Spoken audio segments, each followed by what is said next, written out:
Before we dive into today's episode, I have something truly special to share.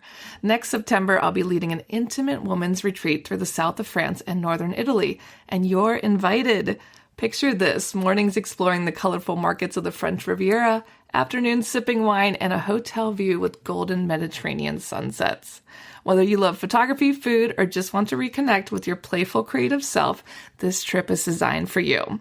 Spots are limited, so if all this sounds like your kind of adventure, please visit tourwithabsolutely.com and look for the tour France and Italy with Crystal.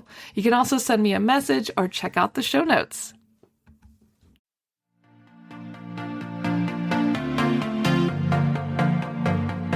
Hey guys, my name's Crystal Kenny, and I'm in love with creating. All things artistic and imagination involved. I'm an American girl who chased her creative dreams all the way to Paris, France, making a living using photography. This podcast takes you inside the stories of all the artsy folks I've met along the way and gives you that extra push to discover your creative gifts.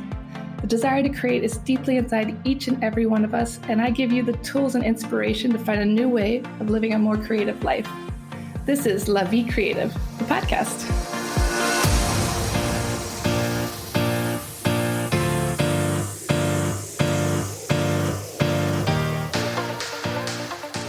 Today on the show, I have international TEDx speaker Butzi on the show. We talk all about the magic of creativity and how AI can help us in our creative businesses. I know a lot of us are scared to try AI. We've heard bad things when it comes to creativity, but we're going to change your mind on that today. So welcome to the show. How are you today? I'm doing great. Thank you. Thank you for having me. It was lovely to meet you at David's party and see you perform some magic for us. I'm still thinking about that magic. I feel like I want a magician at my next birthday party. Like, I was so inspired. Yeah. Why not? Why not? It's so fun. But I'd like to talk about where you came from and what brought you to Paris. I am from the Parisian suburbs, actually. And yeah, so I live here. It's funny because when you're abroad, you say, hey, I'm from Paris. And people are, oh, Paris, beautiful. And when you're in France and you say, I'm from Paris, people are like, Paris, the city.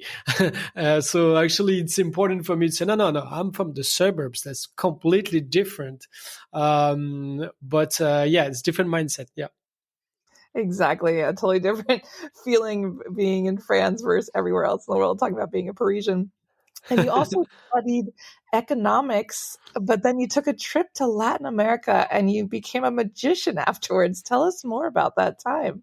Yeah, exactly. So I was always fascinated by economics and how things works in the society, macroeconomics, but I was terrible at math, and and there was a lot of the topics that I had to study that were linked to making calculus and things that I hated, and so alongside of my studies, I got passionate with magic. I discovered magic because I had organized all my schedule around sport, judo to be more precise, and I got a shoulder injury.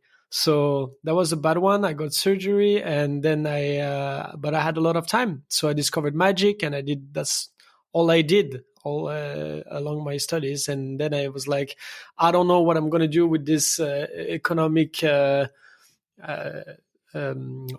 I don't know exactly how we say. And so I decided to just, take a trip and discover the world. And I brought with me a couple of magic tricks. But I wasn't confident with them yet.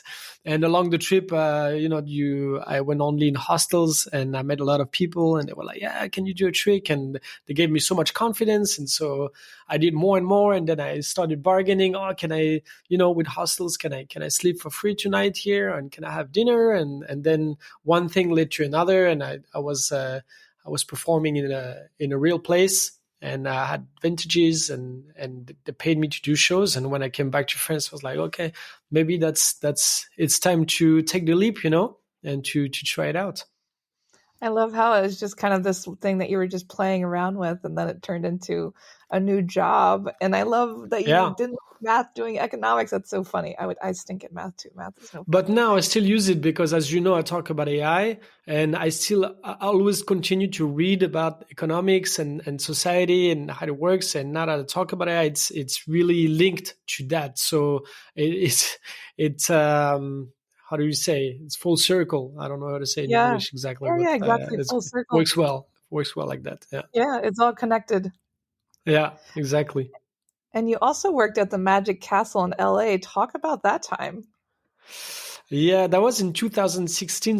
So for those who wants to see a little bit, if you type on in YouTube Butzi Magic Castle, there's a video.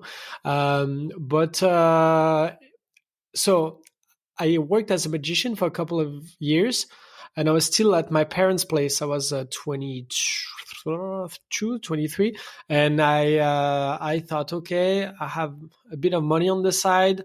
Maybe I should, learn some more, like deeper, go deeper into the art. And I decided to go to Las Vegas to take to the mecca of magic to do a workshop. And I met with the greatest in magic, Jeff McBride, and he has a school there. And there were other teachers, Eugene Berger, for those who know a little bit of magic. And we met amazing people. We saw shows. We had the opportunity to meet David Copperfield and so on. And so it helped me a lot. And I came back a couple of years later to they gave me a scholarship. They have scholarship for magic, and then they were like, okay, so it's hard to get in the Magic Castle, but there is a students week, and so because they know we have a good students, we'll take the best students we have, the one we choose, and you can perform 1 week at the Magic Castle. And they picked me for the close up room, so I was really honored because the other magicians are great, way better than me, but they liked my style of presenting, my personality, and so I presented. I did 21 shows in 1 week in LA, so Oh, that oh was my. four 20-minute shows a night. And I'm not used to that rhythm at all. And also, I came up with the air conditioning in the airplane. My throat was, I felt sick. I was jet lagged, so it took a lot of energy to be on top. Yeah, that was fun I, though. yeah, but what a interesting adventure. And I love that there's magic scholarships. That's great. Yeah, no, they're doing a great job with their school. Now, you also have written multiple books, but you wrote a book called The Magic of Crazitivity. Tell us Yeah, more about that book. I created that word. Then I saw actually that it already existed. Crazitivity. It was used by Lego for some kind of whatever. But I love that word. I was like, oh, crazy and creativity. It sounds great because for me, creativity is has the component. You have to at some point to dare to do something, dare to take the leap, and dare to do things that are outside of your usual and your own thinking patterns, your own habits. And it takes a little bit of crazitivity, takes a little bit of a craziness, because people are going to think you've gone crazy, you're doing things differently than the usual things they do, but also that what you used to do on a daily basis. And so that's why I talk about this. And in the book, I give 7 magician secrets to creativity, because I also created illusions and an approach on how to create illusion. And I thought that would be useful for people to know about it, because all the creative principles are out there. I didn't invent anything, but it's also part of creativity to repurpose things and give a different perspective to it. And this magician perspectives, I thought was interesting for people to learn about. Yeah, and I think people are really fascinated by magic, and we just have no idea what's going on, and we're always trying to guess. And I can't even imagine coming up with your own tricks because I know nothing about magic. So it's like I don't even Yeah. fathom how do you even start to create a magic trick. And like you said, it all goes back to being creative, but you can learn kind of the ins and outs of that. It's fascinating. No, but it's actually a good question. So how you start, because that was my. I never invented like a revolutionary a magic trick that everyone is now using and everything. But that's what I said in the book. It doesn't have to be. We all have small ideas on a daily basis. And by the way, I wrote 2 books, and the one I'm talking about right now is the first one, which was for magicians, creativity for magicians. And I said, you just personalize your tricks. That's already creating, because even if you have one card trick, the most famous card trick, and you don't change anything, any sleight of hand, but you just change the story, it's already a big deal, because we don't perform tricks, we perform magical experiences. You create a magical experience. And so even if it's the same sleight of hand and the same thing, and you take the same script even than another magician's, you just copy paste it, if you just change a little aspect of it, it changes everything. For example, if you change the source of magic, where does the magic come from? From the deck of cards? Is it a haunted deck of cards? Is it you, the magician, who's doing the magic, or is it the participant? It just changes everything, because it changes the how you present it, the dynamic, and it gives you different ideas and that you can elaborate on. And so this is the first thing that you can do with any topic. It doesn't have to be a magical experience. It can be the way you talk to a client. It can be in your business, the way you present yourself. It can be any idea that you have, any inspiration. As long as you listen to it, to this vision that you have, or this little idea, it triggers other possibilities, other ways you can narrate the story or present the product or whatever you're doing. And so that's why I try to push forward this incremental innovation. This the word innovation is so scary for people, but it's like, you can be innovative by just having little ideas here and there, and always doing better and doing a little bit different. So yeah, it doesn't have to be a brand new trick. And then you gain confidence, actually, I'm going to change this sleight of hand. And then you gain confidence. Actually, why a deck of cards? I can use business cards. And suddenly it's not the same trick at all. And you just invented a trick. That's how it's done. Yeah, it makes me think of recipes. I have a lot of friends that are chefs, and they change one ingredient and they've created their own recipe. You're doing the same with magic. Exactly. It has a lot to do with it. Yeah. And storytelling, obviously, we're imprinting our own story on the trick, which is part of a lot of creative things, is storytelling. And now Definitely. Your new focus is AI and teaching business owners on how it can help their business. So talk a little bit about what you've learned about AI and how you're teaching others to use it. Well, the thing is, I think magicians, they have this intuition on, is this new tool full of possibilities or not? Because when you learn a trick, or even more easier, when you buy a trick, you can buy some of the tricks. They give you a gimmick, they give you a box with a couple of things. You see the tool, you see the technology behind it, the idea, the theory, and also the physical thing. And sometimes it doesn't make sense. You just have a piece of rubber band and a cardboard, and you're like, what the hell is that? How am I supposed to do the magical effect? And when you understand, you can use it in many different ways, it becomes the magic. The method becomes the magic. That's the beauty of it. That's what I try to push forward with the magician creativity. And I think when I saw AI and generative AI, how it developed, I saw all the possibilities, and I completely stopped what I was doing. I was like, wait a minute. You telling me this thing, this ChatGPT can do that? But wait a minute. And so I had this, had to take a step back, a forced one. I was like, I cannot continue to do the things I do and ignore that technology. And so it really changed the way I worked, and also the way I create and brainstorm. And I use a lot of AI. And so one thing led to another. I got addicted to the topic. Like I can quickly become, like it happened with magic and with creativity. And now I talk about the magic of AI, how it helps you to create things that were not possible yesterday. So it's, for me, it's always the same. Magic, creativity, and AI is what they have in common is the word possibility, and creating new things, opening the field of possibilities. I completely agree. And I think a lot of people are scared of it. And, we talked about this when we were at the party, but there's so many possibilities in it. It's exciting. And what are some of the top ways that businesses can start using AI today? Well, the first one is definitely to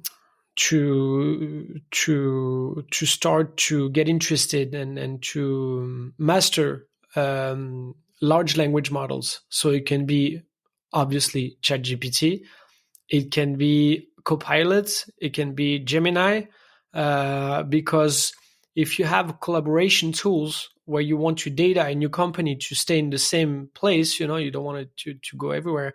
Otherwise, there is a risk of what is called shadow AI, which is employees using AI on their side because they don't have the tools, and so your company's data, you don't know where they go, and so that's not a good thing. But if you have the tools and you want to use one of those large language models, it's full of possibilities. And obviously there are many other tools, but just with that, you can create miracles. So still in 2025, now there is a lot of demand to just learn about what's possible with AI. And I tell them, first of all, you need to know how to interact with the machine, quote unquote, interact with the machine, meaning know how to, ask things to large language models. And it's a skill that is not hard to learn at all. Like if you know how to use Excel, it's already 1,000 times harder than to use a large language model. And from there, you can expand to different softwares because most of them are powered by the technology that is behind LLMs, large language models. And if you have that in mind and you develop you always come back to creativity in some sense, because there is the tool, but you need that curiosity, you need that imagination, and think about, what if I could do that? Oh, that would be amazing if I could use AI to do this. And this curiosity, when you try with AI a little bit, you discover that a lot of things are already possible with the large language models. Of course, after that, there are many different softwares, specialized softwares that you can use to take notes, to do a mind map, to so many things that are powered by AI today that you can use. But I would start with that. Yeah, talk about some of the ways that creatives can use AI in their business. I mean, just for the podcast now, I love using it to come up with some questions or even podcast titles, writing blogs. What are some other ways we can use AI in our creative businesses? Well, it's funny because I wanted to give that example and you gave it for me. The most often when we think about AI, we think how it can help me on the core task that are in my business that you just described. Come up with questions. That's a core task of a podcaster, and that's one possibility. I would say it's more of a qualitative approach, because you try to use AI to get inspired, to create conditions, to create quality based questions. But you can use it in different ways. You can use it on tasks that are annoying, repetitive, that takes time. So you can create the conditions to focus on the core task that you have. So I think it's also interesting to say, hey, I'm a creative. I'm going to use AI to translate this in other language, to write the description that's of my podcast, even because I don't bring a lot of value by writing it myself, to take notes when I have a meeting so I can focus more on the clients and I don't have to reorganize and rewrite them after all. And all that gives you a couple of things: time, energy, and emotional energy. And I think those are conditions that you need to do qualitative work and especially creative work. So that's one approach. You focus on different tasks that are maybe a little bit annoying, and you just think about how you can use AI on those. And obviously then the approach that you talked about your core task. I love to brainstorm with AI. You can do amazing things. You can ask for different ideas, but really have a conversation with a model language today, I think is fascinating because it seems like it's limitless, literally. Of course, if we talk about, creative work, you can think about pictures, you can think about videos. That is the two new models that are out. It's called Google View from Google View 2, which is creating videos that are amazing. You can create pictures with Midjourney. Obviously, it's great, and there are many ways you can use it. Really, one idea that I heard was to use ChatGPT to create storyboards and tell a story with just, ask it, describe a scene and have storyboards. So it really depends on what you do. And now there is a little bit of AI in different softwares. So if we talk about creatives, there is also AI in Canva, for example. So you can create also images, but you can create templates. You can create many different things by just describing it. And again, I think it's great to think in terms of helps me to save time, helps me to save energy. It's not here to replace me. It's here to help me to create a condition so I can work on the task that I have the most that I bring the most value to. Does it make sense? Yeah, I love asking ChatGPT like just existential questions. I'm like, yeah. oh, if creativity is healing, then why are so many artists depressed and suicidal and drug addicted? Like, it's just fun to ask a question, and see what kind of answers you get. The answers are pretty detailed and structured, I think. Yeah. Usually. If you haven't played with ChatGPT, guys, like try it out. It's pretty interesting. No, And it is. What's your favorite AI tool? Well, definitely, I use more language models because I use ChatGPT a lot because I in my work it's a lot about I give keynotes, I give trainings, I write, so there is a lot of thinking and exploration and text, and so I ask a lot of things to ChatGPT. One example in my book is sometimes I have the core idea, and that's what I do in my newsletter as well. I use the audio function a lot because to have, I'm not going to go into LLM training, but to have efficiency to have better responses with the LLMs, you need to give more context. If you say, act as a specialist, a manager, marketing specialist, whatever, if you give context to what you want to do, where you're at, what are your goals, and so on, the answer is going to be better. But that takes time. And usually people that don't want to do that, they have other things to do. So if you take the audio function, you can just talk like I'm talking to you and talk for 1 or 2 minutes. You give the central idea and ChatGPT can do the rest for you. For example, if I have a newsletter that is on creativity and AI, I will open the mic and I say, hey, I want to write a 200 words newsletter.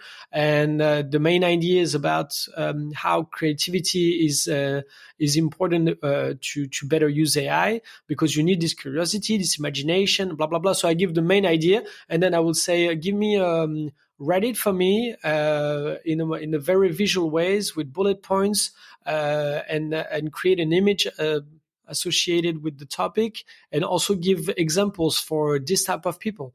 And all those little details that I said at the end, it would have taken me 1 hour maybe. And so this hour I can take it to think about my strategy, to think about creative ideas in my business or whatever, but it's really all about how you can use it to create the conditions to gain more quality and focus on what's the most important for you in your job, in your craft. Definitely. It gives you much more time to do the things you're really passionate about. And talk a little bit about some of the resources you use to learn about AI. Are there certain newsletters, certain podcasts for those people interested in learning more? Yeah, well, it depends what you want to learn. I think on YouTube, you can find so many people who gives you tutorials on specific things. So there was definitely, it's easier to learn when it's, when some of those guys, it's not my case. I have a YouTube channel, but it's in French and it's I don't put a lot of things on it, but some people are specialized in that. And so if you want to use one tool in particular, for example, you want to automatize a task using Zapier or whatever, you go on YouTube and you type that tutorial and you have a full tutorial. So many of them. So I think that's amazing that you have those resources today.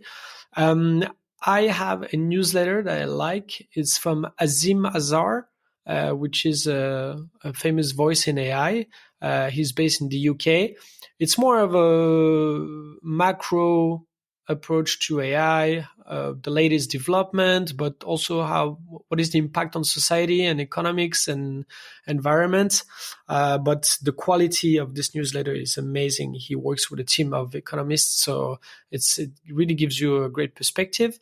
And yeah, if you can follow a couple of people, like this Instagram account is called evolving.ai. I love it because it gives you all the latest stuff, all the latest talks at the keynotes and technologies and what's possible today, and how people can now use AI to do 3D models and stuff like that. So, yeah, it's just on my Instagram. So instead of seeing some cats doing skateboards, sometimes I see something interesting on AI. So yeah, I also I follow Wired. I pay for their newsletter because they have a lot of things on AI and technology. But yeah, if you, it's ironic what I'm going to say, but if you are curious about AI and want to know more about AI and how it works, you can use AI. That's how I did it. I was like, I'm going to use AI. I'm going to ask ChatGPT, what do I need to know? What about that? I don't understand this. I saw this in an article. Is that true? Or how does it work? And it gives you amazing details, and you can do it out loud now. You can have vocal conversations and say, hey, what do you think of that? And what about this? And it's amazing. Or you can write, and I learned a lot about that, about technical details. What is deep learning? What is how does a large language model works? Is this type of AI based on the LLM technology? I don't know, all of those kind of questions. AI can really help you with that. When I say I talk about really large language models like ChatGPT, Gemini, Copilot. Did I say Gemini? Yeah. So, and Claude is amazing piece of software today. They're all very powerful, and you can try the one you like, choose your interface. But I think they're all very strong. Are there any major differences between them? It's more about they have their own specialty, kind of. Copilot's more famous to be integrated into the Microsoft collaboration tool. So you have Copilot in your emails, you have Copilot in your PowerPoint, so it can help you to create PowerPoint presentations, stuff like that. And the chat itself is more basic in terms of interface. ChatGPT, you have the power of the GPTs. You personalize a GPT, so that's magical. Basically, you can create a whole team. What blocks people is just the imagination. You don't know, if you don't know how to code, if you don't know anything about AI, you can just type, hey, do you want to be my social manager? And it's like, yeah, what do you want me to do? It's so easy. So the interface for that is great. And Claude is developing several things. There is computer use, which is able to do stuff on your computer. So take really the control and actually do things for you. Gemini 2 has this functionality as well. And they all have this different possibilities. You can create apps with one of the functionality from Claude, for example. You can create a real app. You just have to say, I want an app that does this and that. The app is created. It's crazy. Wow, that's amazing. Yeah. And what do you think is the future of AI for the creative world? I mean, we talked a little bit about this. It's making things easier for us, but obviously it's getting more and more powerful. And what do you think the future is long term? Okay, so the short answer is I don't know, because I think it's the most honest one. And a lot of specialists, they will tell you, I will tell you about the future. Only 2 ways. There's unlimited ways it can go for the creative world, but also for anything. we don't know what's going to happen with AI because it evolves too quickly. So it's not a linear progression. That's why it's incredible and scary at the same time, because it changes so fast. So what I think anyone should do, and especially creative people, is to stay flexible. It's not because you've learned one skill that's what you're going to do for the rest of your life. If you're a painter, maybe you should get interested into those AI things, because there is a difference between what we think the world is going to be with AI in the future and what we hope is going to be. And I think some people get hooked into that second thing because it's very human, right? I hope it's going to be like that. And instead of saying that, they say, no, it's going to be like that. And painters are never going to disappear. And you don't know. Maybe not. Maybe with blockchain, you'll be able to trace if this was done by a human or by a machine. And my point of view, and maybe it's not what's going to happen, but my point of view is that people will still choose, because we already do that. We already choose what is done by hand instead of by a machine. We already choose if we want a coffee made by a barista or made by a machine, because we know there is skill, we know there is spontaneity, we know there is the human error, we know all that is embedded into the art of making coffee by a barista, which is the same with a painter. And so some people are going to be choosing what is done by a machine or in digital ways, like NFT or whatever piece of art was done digitally or with any kind of software. And some others are going to choose what is done by a human, by hand, in a garage. So, and that's not going to change. But you got to stay flexible, because some of the tools that are going to appear more and more might help you to, create more easily or to inspire you in different ways.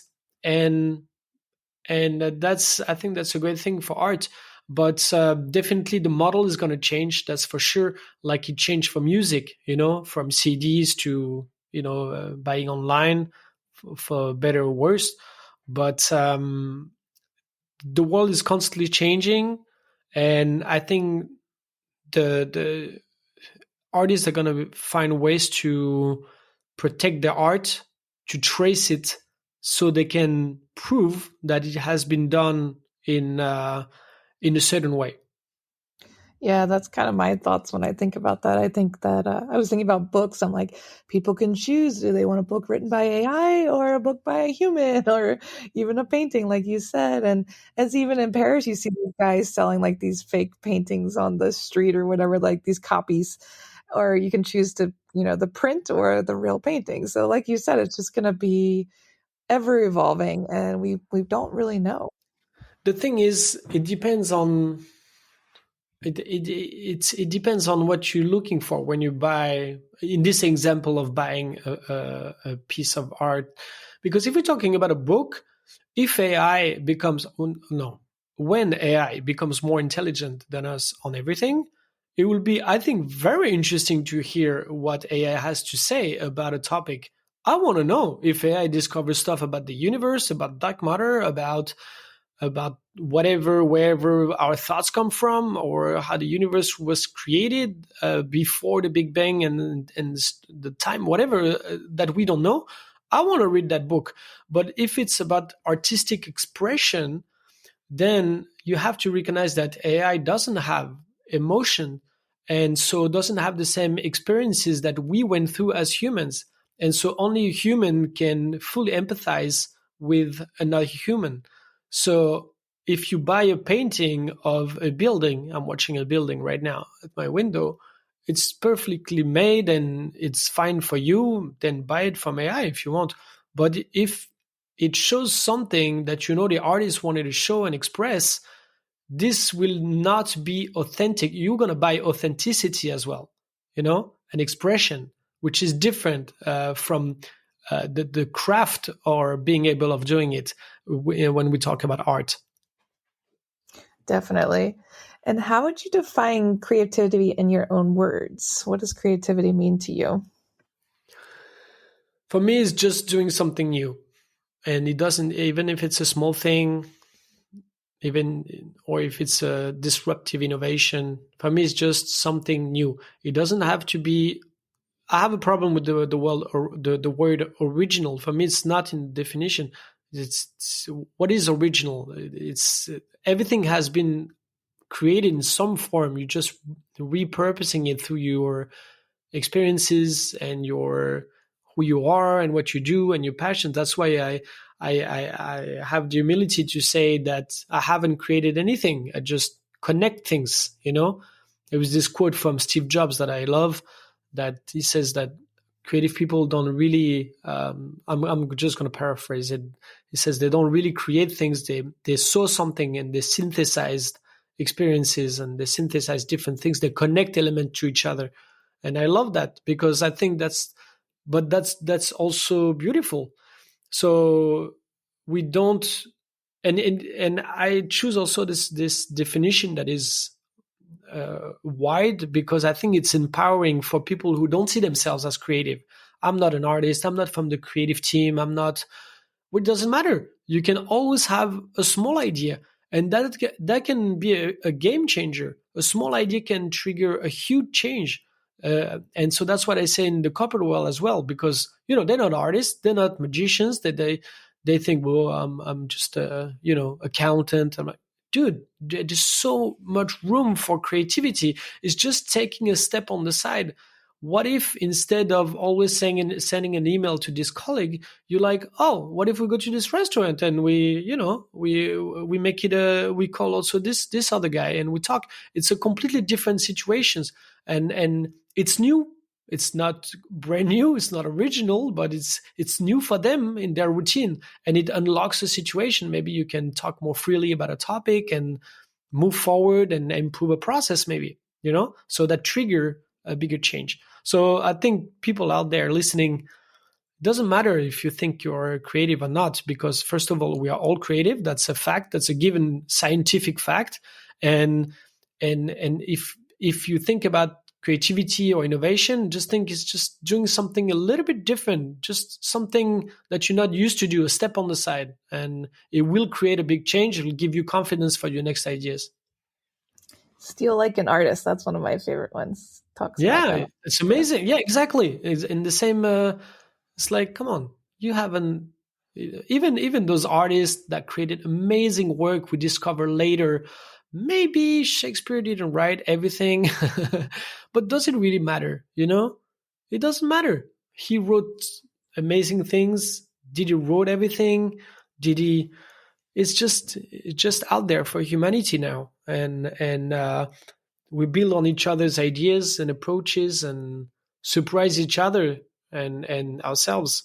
That's the most important. That's in our human nature, to constantly innovate and do better and try new stuff. Curiosity. Definitely. It's all about curiosity and building on each other's ideas. And exactly. I know a lot of people are nervous to try new things. I mean, you're a magician, author, TEDx speaker. You've done a lot of different things. You've pivoted multiple times. You've made money from the things that you do. What's some advice that you have for people that are like, oh, I really want to try this thing, but I don't think I can make money from it? Or can I change my whole life and not be a magician, but be, an international speaker on AI? So what advice do you have for that? Well, first, there are two things. First of all, I think people should write their ideas down, because even if they don't plan to do anything with it, but first of all, people think, oh, I'm not creative, I'm not enough. What do they say when they're afraid of doing this? Is maybe I'm not enough, I'm not going to make it. Basically, it's a fear that we all have. And when they start writing down their ideas, they start to just the first step, maybe I just want to change my career and become a, I don't know, a coach or whatever. Just write it down. And then next time you have an idea related to that, oh, coach, maybe I want to help couples. Oh, just write it down, and then maybe next week you're going to have 2 ideas on how to help couples. And then next week and the more you do it, the more you train your brain, you give confidence to yourself. You give yourself confidence, sorry.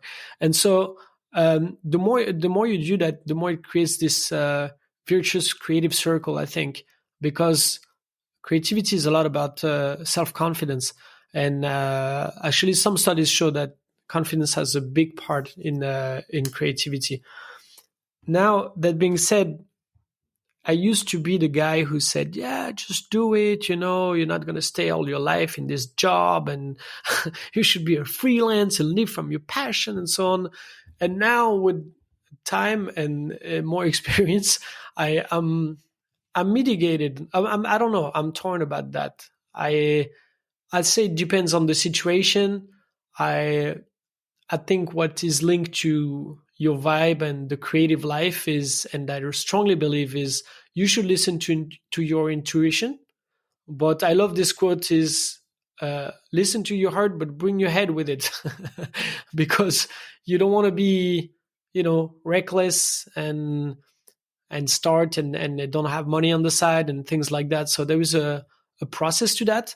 But today, I think there are amazing possibilities to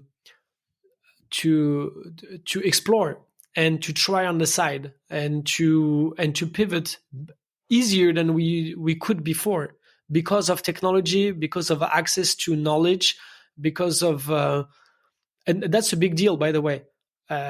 With AI, now you can explore things that you couldn't explore before. For example, I want to live as a coach. What is the daily task of a coach? What is the business model of a coach? You don't know. You can ask AI. Now you can ask anything AI. And I did. So I can tell you it works. And so you can have an idea, and you can have this knowledge, and you can move forward with this bring your head, listen to your heart, but bring your head. And so you can actually listen more to your heart, I think, and your intuition. Yeah, I can completely agree. I think it's so fun to ask ChatGPT these questions and be like, hey, I want to start a course, or I want to do this. How do I do it? Give me a 12-month schedule, break it down. How do I make money?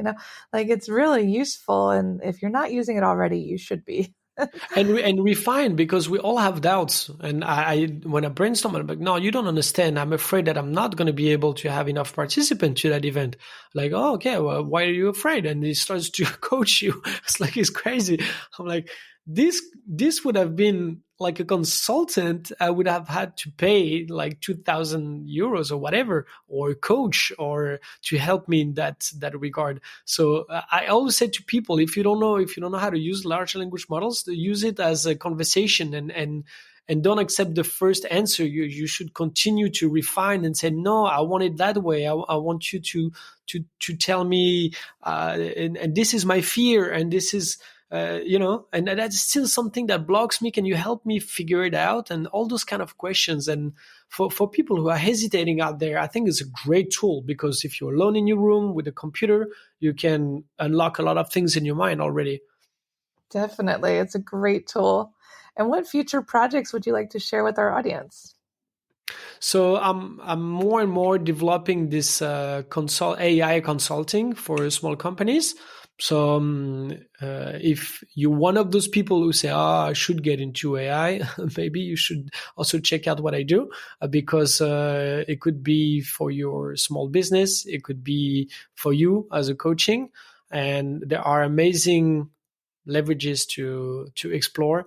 One tool can literally change your life, help you to find a new product, or save 10 hours a week. And maybe you don't know it even existed. So I think it's that's what I'm doing with this coaching and AI consulting, and exploring really what are the daily tasks that you and your team has, and how AI can really help for productivity and creativity. And where can people connect and learn more about your work? LinkedIn is the best. So most of it is in French, but now you can translate anything. So it works with AI as well. And they can definitely contact me. So LinkedIn, you type, you're going to be putting the link. So it's easier. And they have my website as well. So don't hesitate to reach out, even if it's just for a question because you're curious about anything. I'm accessible. It's not because I just told you about consulting that I expect questions about that. So really, if you have any question, I'd be happy to answer and to help you. Perfect. Well, thank you so much for sharing with us today, and I can't wait to see what you'll do next. Thank you. Thank you for having me. Thanks so much for tuning in to La Vie Creative. You can find more information on MissParisPhoto.com. And if you enjoyed this show, please feel free to share and spread the word for all my creative guests. We have the power to help them to keep doing what they love. See you next time.